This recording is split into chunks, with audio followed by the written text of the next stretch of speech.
Latching contactors are great for those situations where you can't guarantee reliable coil power to keep the contactor engaged. Maybe the equipment's in a place with frequent brownouts, or maybe it'll be used in a part of the world where you just can't count on steady, reliable power.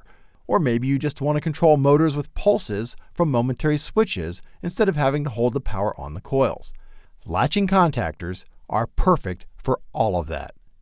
Just engage the contactor by applying power to its coil, and then a mechanical device that doesn't require power holds the contactor in that position so when the pulse goes away, the contactor stays on.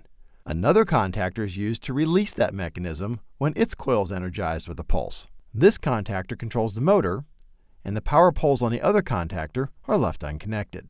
So simply by adding a second contactor and a mechanical device between the two, you can now use a single pulse to turn the motor on and another pulse to turn it off. Here's a live example using some WEG mini contactors. This contactor will be our primary that controls the motor.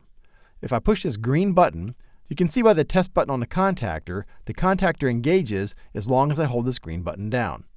This contactor will be our latch release. When I press the red button, it's engaged, but again, only as long as I hold the red button down.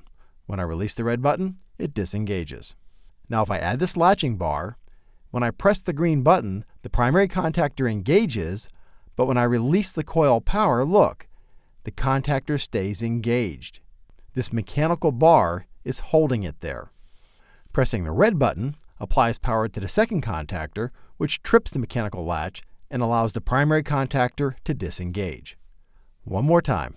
I engage the primary contactor with a pulse to its coil, and then trip the mechanical latch by sending a pulse to the second contactor. That's it. Using latching bars like this give you a quick and easy way to control motors with pulses of power to the coils from a PLC or even just a couple momentary push buttons like we did here.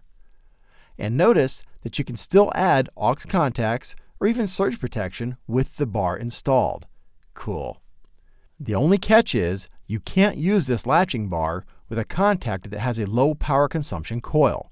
They simply don't have enough power to drive all of this hardware. Which explains why I was using 120 volt AC coil contactors in this demo. If I had used the 12 or 24 volt low power consumption coils, well, it wouldn't have worked. Here are the part numbers that we used in this demo.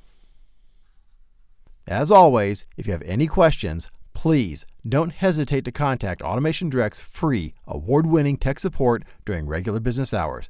They will be happy to help you out. And don't forget to check out the forums too.